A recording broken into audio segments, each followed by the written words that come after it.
નમસ્તે વિદ્યાર્થી મિત્રો, આજે આપણે ધોરણ 2 વિષય English unit 9 this and that.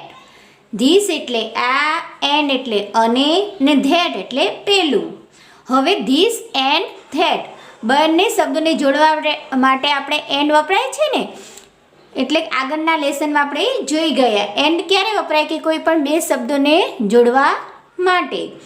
હવે આપણે આગળના લેસનમાં પણ જોઈ ગયા એ અને એન આર્ટિકલ ક્યારે મૂકીએ છીએ કે એ ઈ આઈ ઓ યુ એ 5 સ્વર હોય ત્યારે આપણે એન આર્ટિકલ મૂકીએ છીએ, અને બાકીના બધા જ મૂળાક્ષરો હોય ત્યારે આપણે એ આર્ટિકલ મૂકીએ છીએ, જે આપણે આગળના વિડીયોમાં જોઈ ગયા. હવે આપણે ધીસ એન્ડ ધેટ વિશે જોઈએ.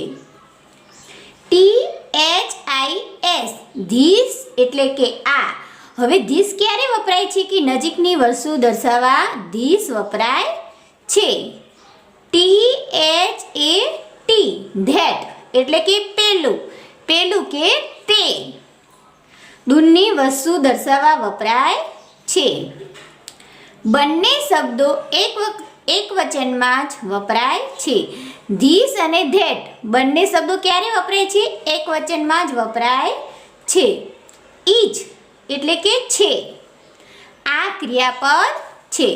ધીસ અને ધેટ, ધીસ એટલે કે નજીકની વસ્તુ દર્શાવવા માટે, ઉદાહરણ તરીકે આ ચોપડી, આ બુક છે, તો આપણે આ બુક છે તો આપણે ઇંગ્લિશમાં કઈ રીતે બોલીશું? This is a book. અને હવે આ મારાથી દૂર આ બોલપેન પડી છે, મારાથી દૂર બોલપેન છે તો આપણે મારે એને લેવી છે, તો આપણે શું બોલીશું? That is a pen, that is a pen. હવે ધીસ સમજી લેવાનું કે ધીસ એટલે આ અને ધેટ એટલે પેલું. હવે એક એક્ઝામ્પલ આપેલા છે, એટલે કે ઉદાહરણ આપેલા છે કે જો એકન તમારે સીધો જ એરો હોય તો આપણે સમજવાનું કે આ નજીકની વસ્તુ છે. This is A table. This એટલે આ, ઇઝ એટલે છે, એ આર્ટિકલ છે, અને ટેબલ એટલે ટેબલ, આ ટેબલ છે.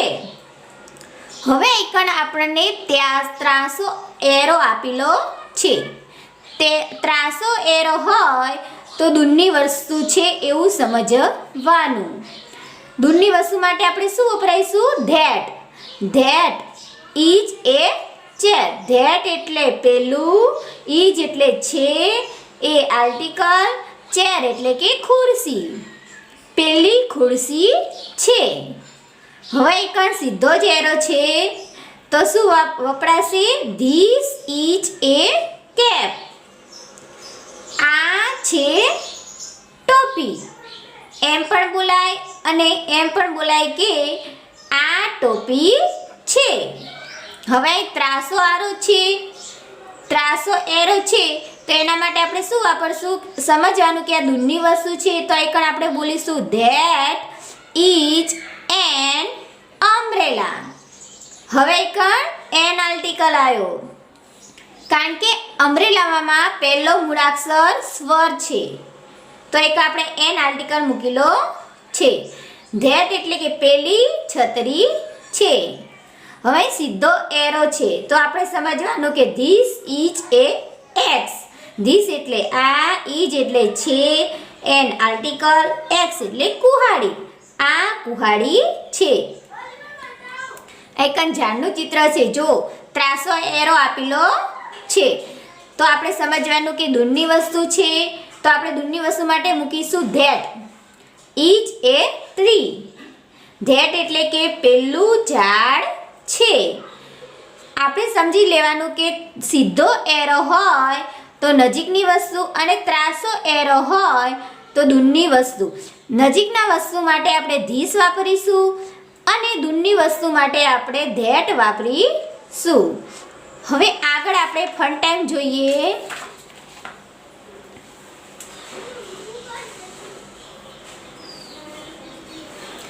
Fun time. ચિત્રો જોઈ ધીસ અથવા ધેટનો ઉપયોગ કરીને વાક્યો લખો. અહીં એક્ઝામ્પલ આપેલું છે એટલે કે ઉદાહરણ આપેલું છે. અહીં 300 એરો છે તો શાનું ચિત્ર છે? પતંગ. પતંગને આપણે ઇંગ્લિશમાં શું કહીએ છીએ? કાઇટ. તો એક લખેલું છે કે ધેટ ઇઝ એ કાઇટ. પેલો પતંગ છે. જો સીધો એરો છે તો આપણે સમજવાનું કે આ નજીકની ચિત્ર છે.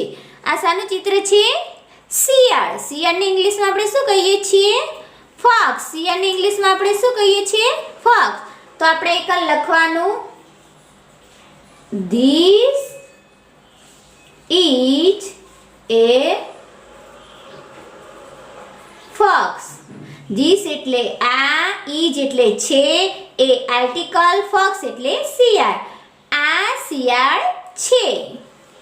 જો વિદ્યાર્થી મિત્રો અહીં 300 એરો છે અને શાનું ચિત્ર છે? ઘુવડ. તો 300 એરો છે એટલે આપણે શું સમજવાનું? નજીક કે દૂર? દૂરની વસ્તુ છે. શું છે? દૂરનું ચિત્ર છે ને. તો એક આપણે લખીશું that is an owl. That એટલે પેલું, ઇઝ એટલે છે, એન આર્ટિકલ, આઉલ એટલે ઘુવડ. પેલું ઘુવડ છે. હવે 300 એરો છે કે સીધો 300. તો શાનું ચિત્ર છે? હોડી. તો એક આપણે લખીશું that is A boat. That એટલે પેલી, ઇઝ એટલે છે, એ આર્ટિકલ, બોટ એટલે હોડી. પેલી હોડી છે. જો વિદ્યાર્થી મિત્રો અહીં સીધો જ એરો છે તો આપણે સમજવાનું કે આ નજીકની વસ્તુ છે. આઈકન આપણે શું લખીશું? This is an apple. This એટલે આ, ઇઝ એટલે છે, એન આર્ટિકલ, એપલ એટલે સફરજન. આ સફરજન છે. જો વિદ્યાર્થી મિત્રો ગાય. ગાય દૂર છે કે નજીક? દૂર. તો એક આપણે લખીશું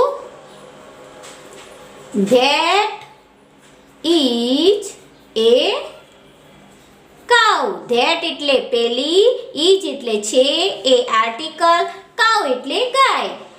પેલી ગાય છે.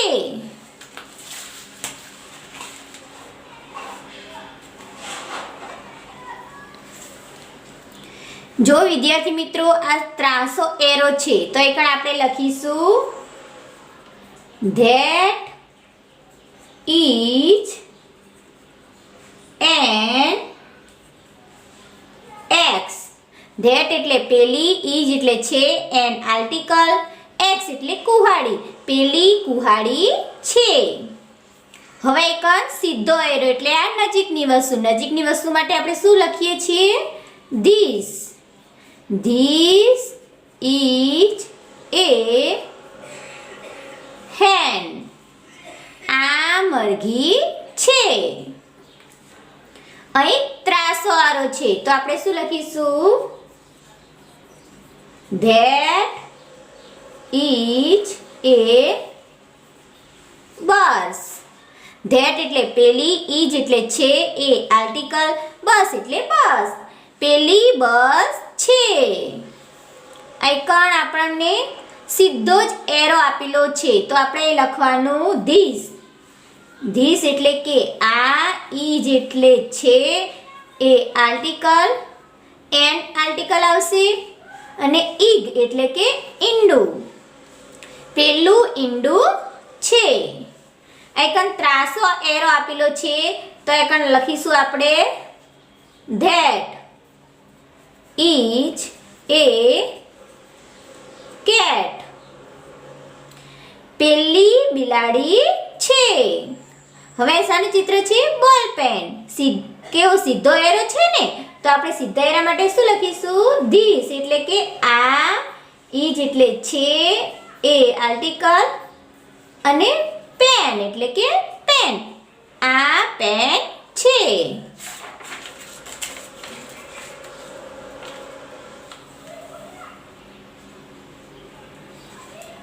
આઇકન જુઓ વિદ્યાર્થી મિત્રો, ત્રાસો એરો છે તો આપણે ત્રાસા એરા માટે શું લખીશું? ધેટ. ધેટ એટલે કે પેલું, each and ant. ધેટ એટલે કે પેલું, each એટલે છે, and આર્ટિકલ ant એટલે કે કીડી. પેલી કીડી છે. હવે આ પણ ત્રાસો એરો છે અને શાનું ચિત્ર છે કે બોલ. તો આપણે લખીશું that is a ball. પેલો દડો છે.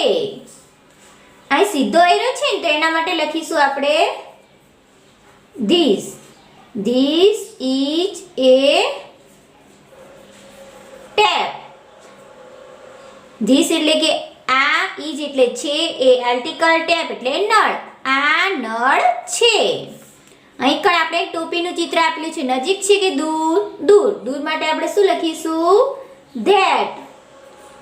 that is a cap.